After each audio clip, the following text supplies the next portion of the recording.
Right. Last line of 8b. 5 words to the end of the line. There's a debate here about what exactly chumrei paschaisa means. One opinion is that it was sort of glass beads. And the other opinion is, I'm not sure exactly what it is.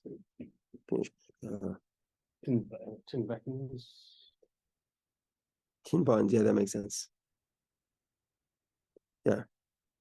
It was either glass beads or tin buttons. She says, give me some buttons. Or glass beads, either one.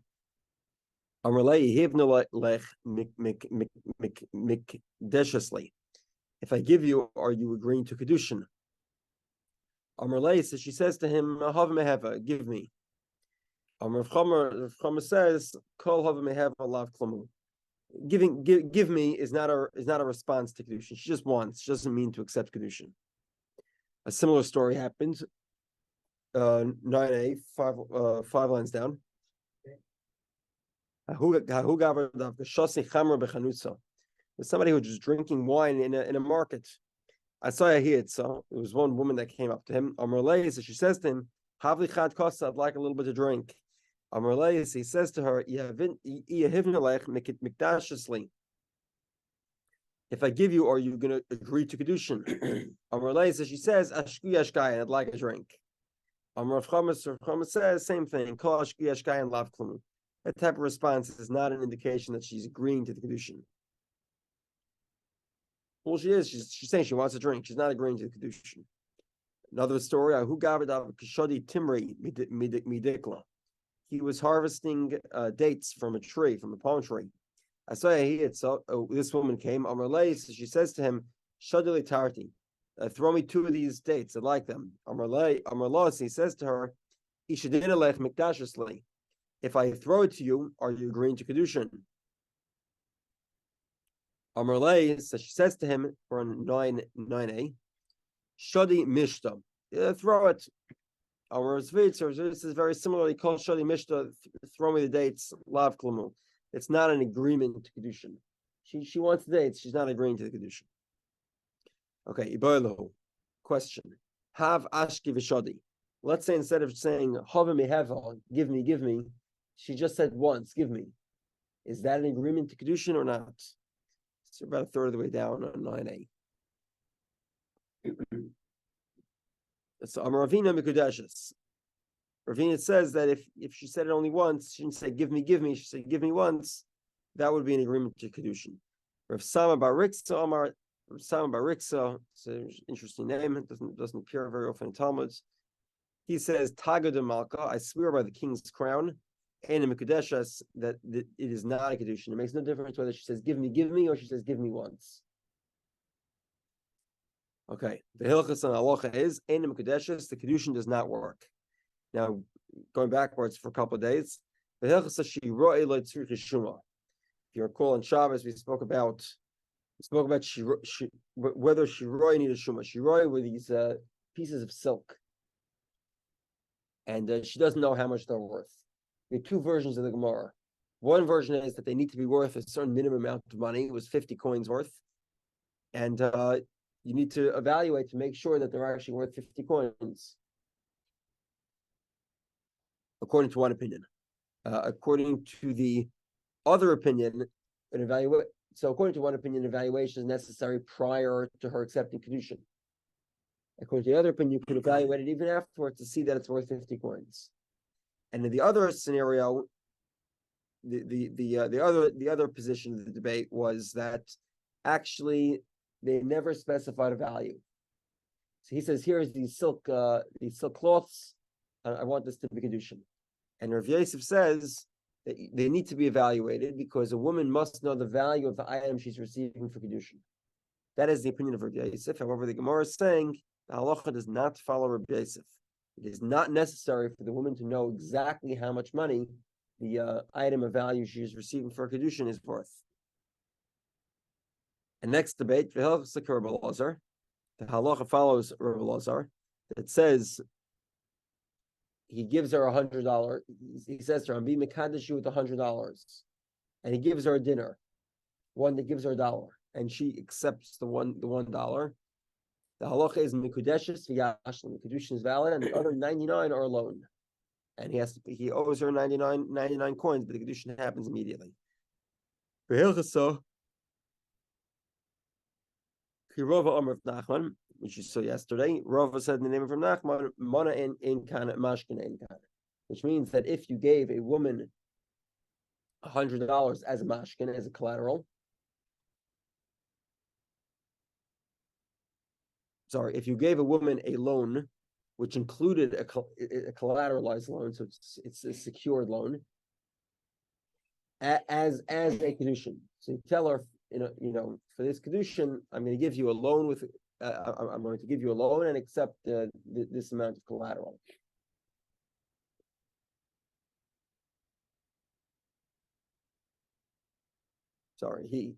He says to her, I'm going to give you $100. He says to her, I'm giving you $100 for Kiddushin, and here's a collateral to make sure that I pay. So the dinner in this case is not a repayment. The item here is considered collateral. In that case, the Kiddushin is not valid because you can't give Kiddushin with a loan, and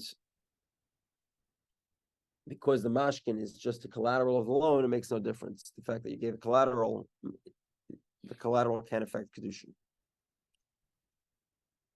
Okay. The second way of Kiddushin is Kiddushin of a star. So we sort of finish with money. We'll get back to money though soon enough. But you have to remember, we have to still get back to the machlokes between Beis Hillel and Beis Shammai about how much money, right? Beis Hillel says a pruta and a shava pruta. Beis Shammai says a dinner or shava dinner. Either one dinner or the value of a dinner. And Beis Hillel says it's a fraction of that. It's the pruta, a copper coin, or the value of it. But now going into the second way a woman could be acquired is bishtar, with a document. There are all sorts of questions. First of all, bishtar kates, how exactly does a shtar work? So kasav al nayar, you write it on paper, or on a piece of pottery shards, even though there's no value to it. And what do you write? You write bitcha mikudeshesli. Your daughter should have Kiddushin to me. So in other words, over here, presumably we're talking about a girl who has a father, and the father is able to give her Kiddushin. Or bitcha mu'resesli, your daughter is mu'reses to me, bitcha into your daughter is my wife. Harezim mikudeshes, the father can accept Kiddushin on behalf of his daughter if his daughter is, in middle of puberty or younger. And the Kiddushin is valid if it's done with a shtar. Masif or Zera Bar Mamal.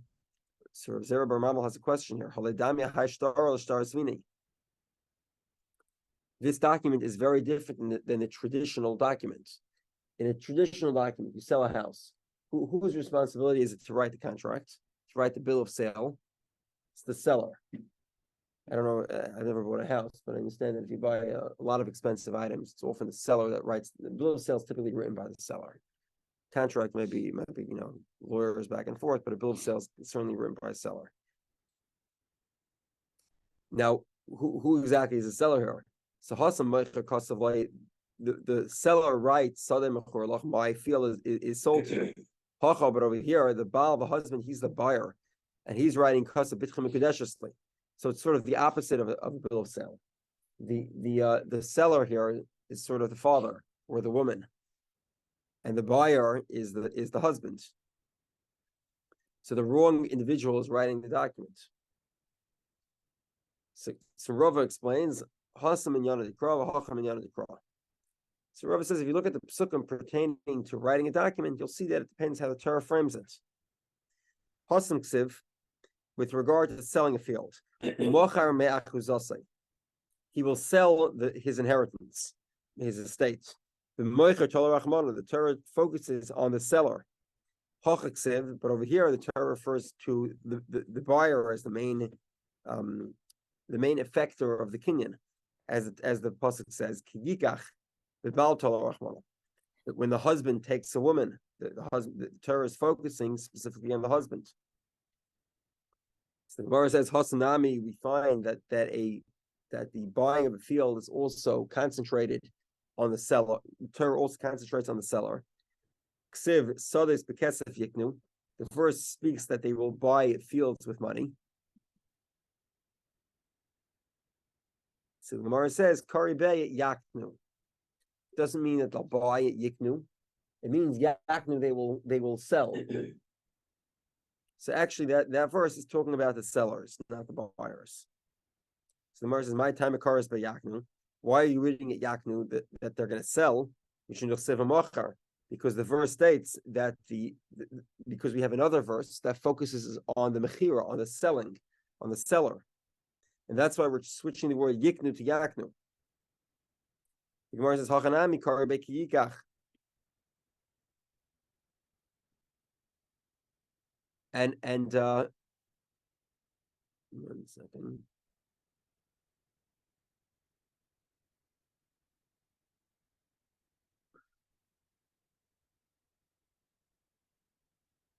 Over here, in other words, so basically we have the word yiknu, which is typically how it's read, and you're pronouncing it as yaknu, to sell.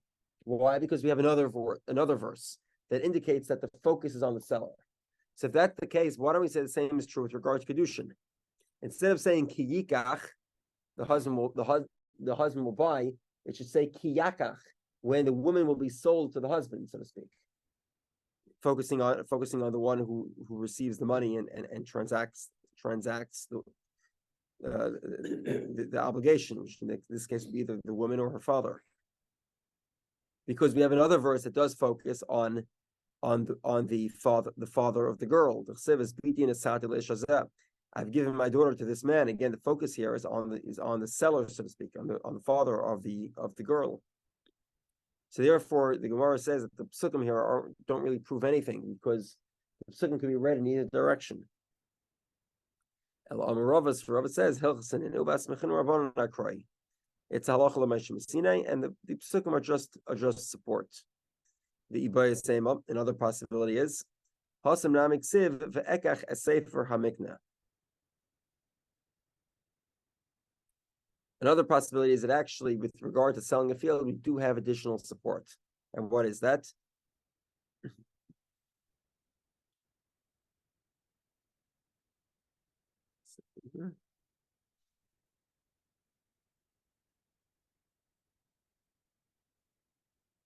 Yeah.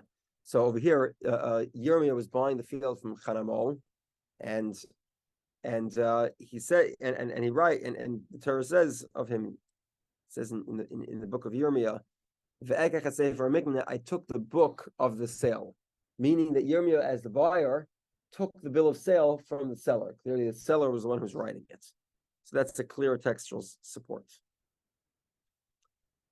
Okay, be that as it may, if you wrote on paper or on pottery, even if there's no value of the medium of writing.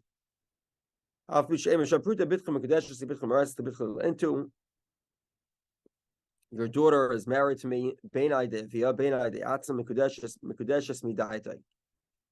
If either the girl or her father gets this item, the Kiddushin is valid.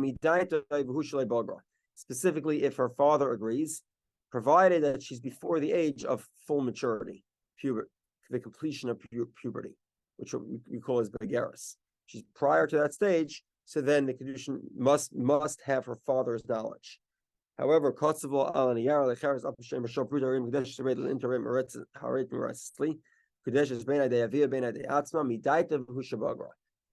possibility is that her father or her get the item, but because she's an adult, it has to be done midaito, with her knowledge.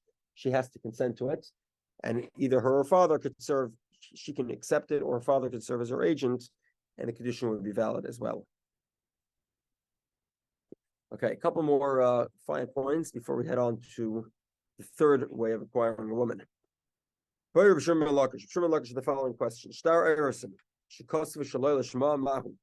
You have a document of erusin that was written shaloi l'shma. Okay, what is l'shma? L'shma is specifically for the woman in question. L'shma is a concept that pertains mainly to gittin. The Gemara says, well, does it pertain to Kiddushin as well? Does a Kiddushin document need to be written for the specific woman? Mahu, what's the story? Havayas li'etzias makshinan. Do we compare Kiddushin to gerushin? Ma'etzia be'inan l'shma af havaya be'inan l'shma. Just like divorce must be written l'shma, Kiddushin also has to be written l'shma. Idilma, or possibly havayas lahadodi makshinan. Ma havaya kesef.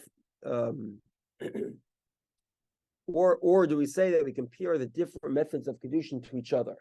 Ma havaya de kesef lebe'ina l'shma. Obviously, when you give a woman a coin, a dollar coin, it wasn't struck in her honor, right? The mint minted it because they were minting money. They were thinking about somebody's Kiddushin. So therefore, af havaya de shtar lebe'ina l'shma. Therefore, the Kiddushin of shtar should also not require l'shma. So the Gemara says after he asked the question, he answered the question, because the source of Kiddushay Shtar is from get, from divorce, it has to be written l'shma.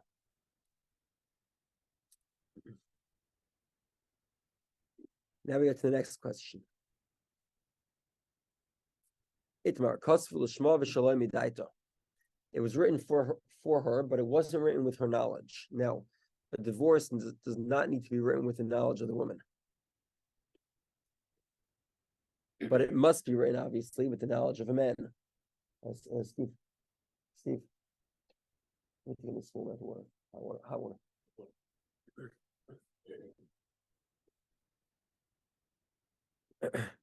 Where are we?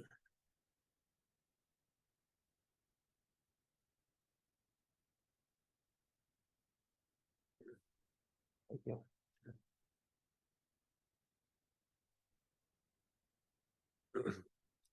Okay, so a divorce is written without the woman's knowledge. However, it is not necessary, obviously, until I'll explain. It's not necessary for a woman to consent to her divorce. She doesn't have to agree to have a divorce written. So divorce does not need to be written with her consent. It does have to be written because of her. It has to be written for her. It doesn't have to be written with her knowledge. And the question is that true similarly of Kiddushin? Kiddushin is different though, because Kiddushin, she has to agree to it. You can't force her to accept Kiddushin.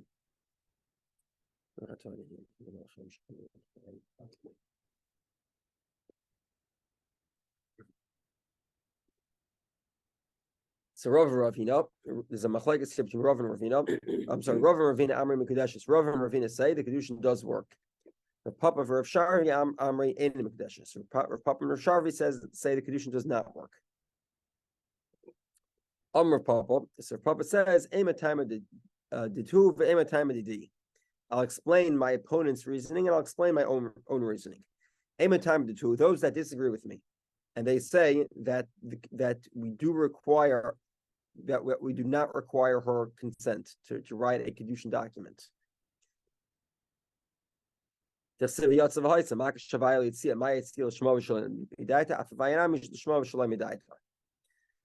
My opponents say you don't need her consent because you learn from gerushin. Just like by get, you don't need her consent to write the document. So to here, you do not require her consent to write it. Obviously, you do require her consent for her to receive. She has to consent to Kiddushin. If you give her the document, she obviously has to consent to receiving it. It's Kiddushin here, not a get. Okay. I'll tell you my reasoning. You compare it to gerushin. Right, so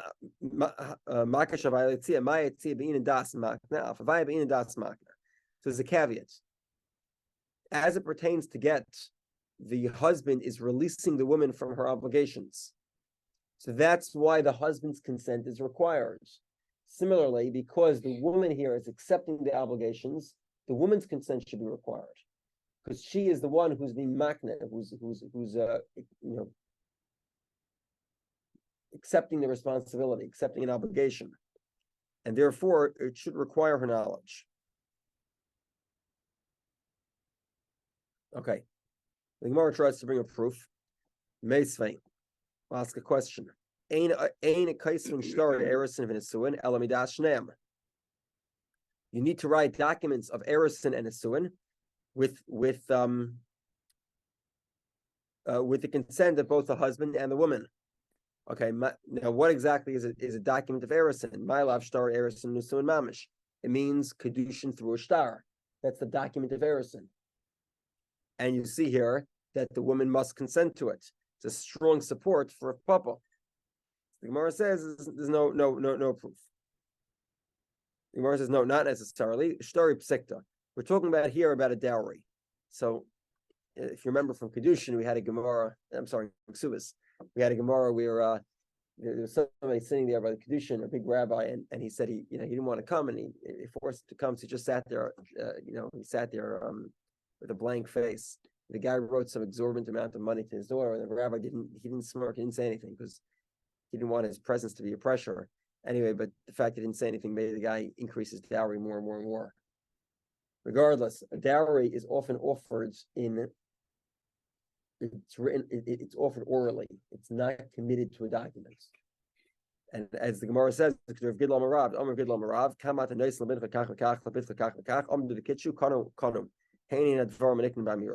so basically, each side was offering a dowry. So the girl side, they said, "How much are you going to give for your son?" So the father of the son said, "I'll give, I don't know, a car." And the father of the girl said, "What are you going to give? Give a house." And they gave Kiddushin immediately. So that is Hein Advarim Niknim Bamira. That means they're both committed to providing the dowry. However, it's an oral commitment. It's not a written commitment, which means you can't collect their property. If they want to write it down in a document, they both need to consent. Okay. Yes. If the dowry is done orally, then what is the level of responsibility or commitment? So like every oral responsibility, you can collect from freed assets. You can't collect from indebted assets. Like land. Like land that was sold to somebody else or owed to somebody else. Okay, I think I get it. Yeah. Okay. It's sort of similar to the amount of difference between secure debt and unsecured debt. It's not exactly similar, but it would be within that framework. Okay. Final way to acquire a woman is bibia, to have intercourse with her with the intent that intercourse should serve as Kiddushin. Okay, a little bit of a complicated Gemara. Minolan, how do we know what's the source? What's the source? Amar Ravu, Amar Yechanan. Ravu says the name of Rabbi Yechanan. Amar Kra. The pasuk says this verse is pertaining to a married woman that's adulterous. And the Torah describes the married woman as be'ulas baal, of having intercourse with her husband. Malamed, we see from here, shenasa lo baal, that he becomes a husband ayidei be'ilah, through intercourse. Evidently, from here we see that Kiddushin can be done through bia. Amrullah Rav Zera Rav Zera says to Rav Amrullah, and some say Rish Lakish or Rabbi Yechanan. Rish Lakish says to Rabbi Yechanan, like as follows: Ku'ura zu Shoshana Rabbi. 1 second. So Rabbi Yechanan says the source is B'ulas Baal. Rab Zera says to Rav I'm sorry. Or Rav Zera says to Rav some say it was Rish Lakish or Rabbi Yechanan. Why do you have to go make up your own explanation? Do you dislike? Do you have a distaste to the other possibility? This that Rebbe taught. What did Rebbe teach? The Torah says, "Kikach ish isha ubala." A man will take a woman ubala, and then we'll have intercourse. What does ubala mean? Malamed sheniknas bebia. We see from here that a woman that intercourse is a method of acquiring a woman. He could take her, or he could have intercourse with her as a method of creating a marriage. Okay, so the Gemara says, okay, so this is the source of Rebbe. So again, two sources. Rabbi Yechanan says B'ulas Baal, and Rebbe says Higach Eshisho Bala. So Rabbi Yechanan doesn't like Rebbe's source. Why? Because he says Imi Hasam. If I would learn from Higach Eshisho Bala, Havamina, I would think Adamakdish v'Hadar Baal.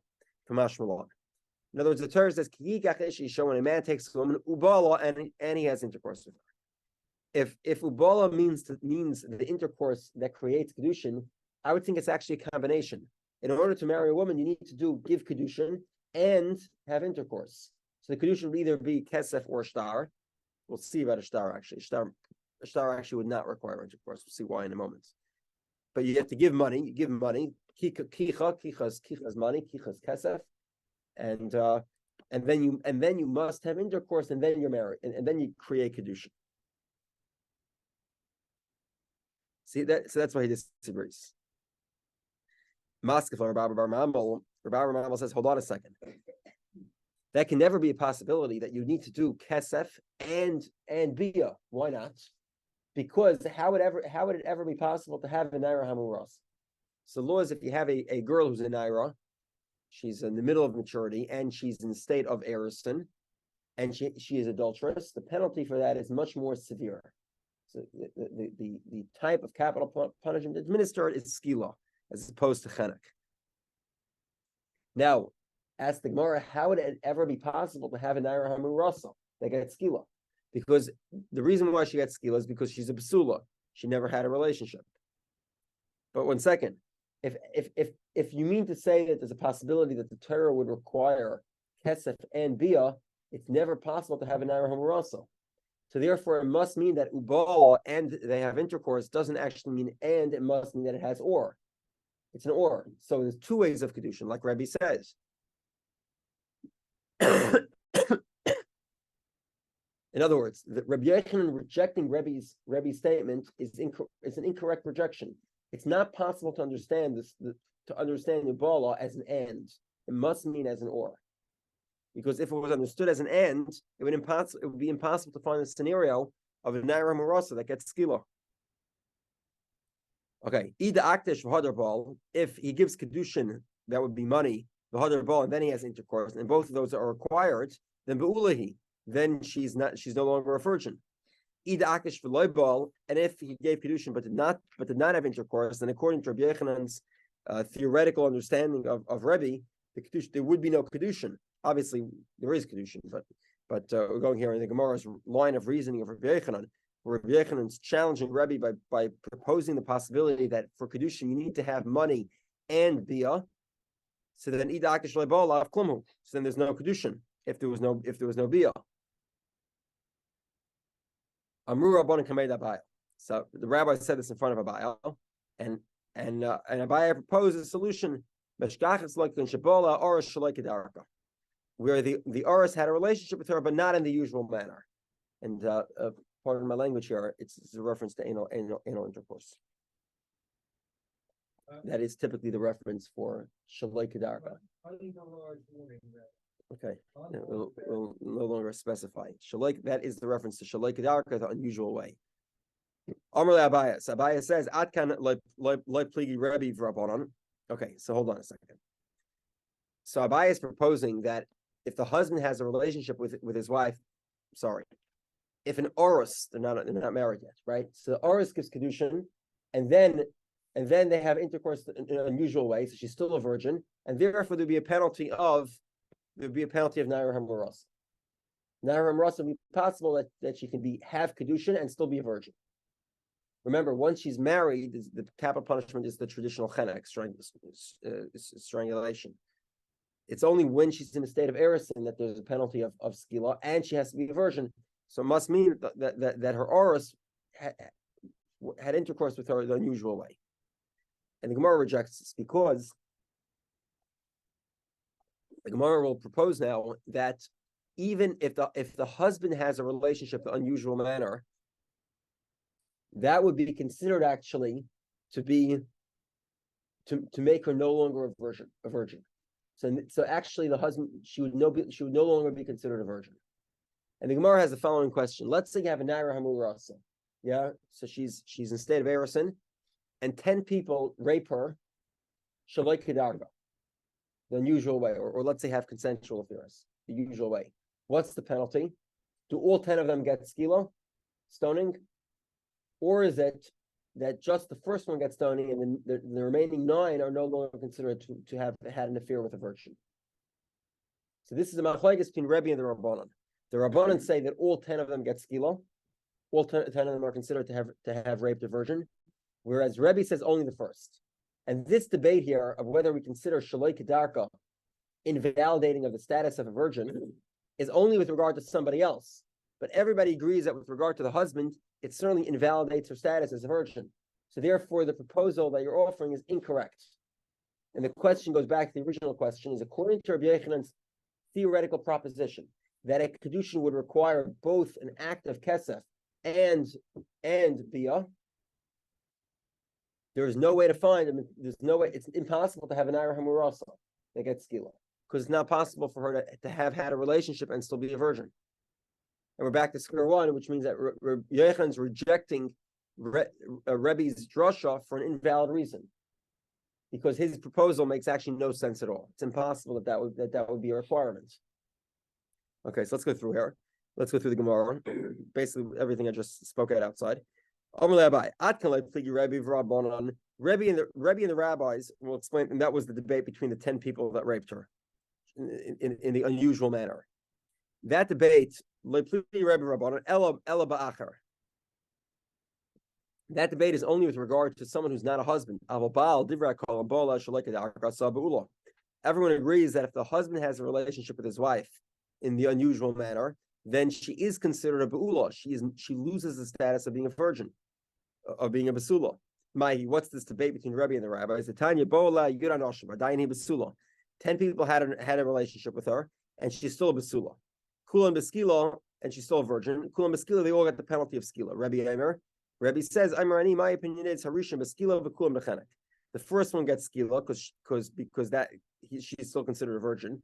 The kulam bechenek, but the rest of them she's no longer considered a virgin, and therefore they get chenek, strangulation, instead of the penalty of skila, of stoning. Okay, so we're back to square one. Is it possible for there to be a theoretical Kiddushin that would require both an act of kesef, of money, and an act of bia, and still a possibility for Nara Hamurasa would exist?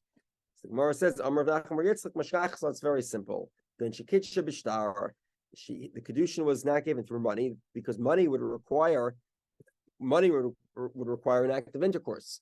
But if the Kiddushin was given B'Shtar, then there would be no requirement for an act of bia. Why? Because shtar is completely absolves a woman on the way out, i.e., divorce.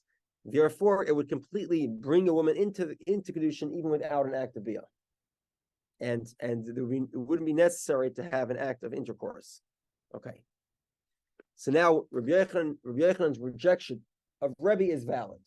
Rabbi Yochanan says that Rebbe's argument is incorrect, because according to Rebbe, every Kiddushin kesef should also require intercourse, and not that either one works. Okay, so the Gemara says, Rabbi Yochanan, so what does Rabbi Yochanan darshan from the word kikachesh isha? A man will marry a woman, ubola, and they'll have intercourse. What does he use that to explain? So the Gemara says, that a woman is a marriage is consummated through a marriage is created through bia. However, an amma ivriya, a maidservant, even though there might be some amount of marital component to it, because when you sell your daughter as a slave, there is a possibility that the master will marry them, and you've consented to that by consenting to sell her. That's called Kiddushin Yi'ud. We'll get to Yi'ud discussion hopefully within the week. I would think because there's a possibility of yiud, so maybe amevriya could also be acquired through bia, through an act of intercourse. I would think you should learn it from Yavama. My Yavama she'enik nis bekesef niknis b'bia. Yavama that does not have kedusha kesef. If the way to acquire Yavama is through bia, through intercourse, zu amevriya she'niknis bekesef that does have kedusha kesef, ain't she'niknis b'bia. Bia should work to create the kedushin. And if you'll say Mali Yavamish Ken Skuka Vaimedes, maybe you'll say that Yavam is different because Yavama they're already partially married. In other words, right? Yavama there's Zika. She can't. She's sort of tied to the potential brother, the potential Yavam, the brother of her deceased husband, because she can't marry anybody else until she does either Yibum or Chalitza. I would think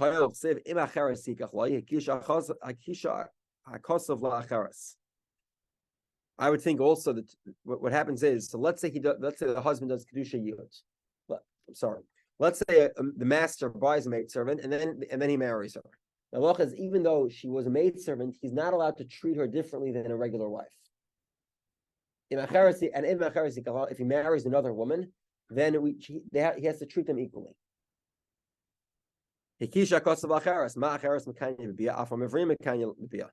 So just like another woman, about 8 lines in the bottom of the page. First one line is akosov. Just like, since the Torah compares it to another woman, we should say that Amavri actually is similar to a regular wife. Just like a regular wife has kedusha bia, so too an Amavriya also should have kedusha bia. So therefore, the Torah says kamash malon ubala. Specifically, Kiddushin happens through an action of bia, of intercourse, but Amavriya does not. Okay. Unfortunately, we have to stop here, but we'll continue tomorrow.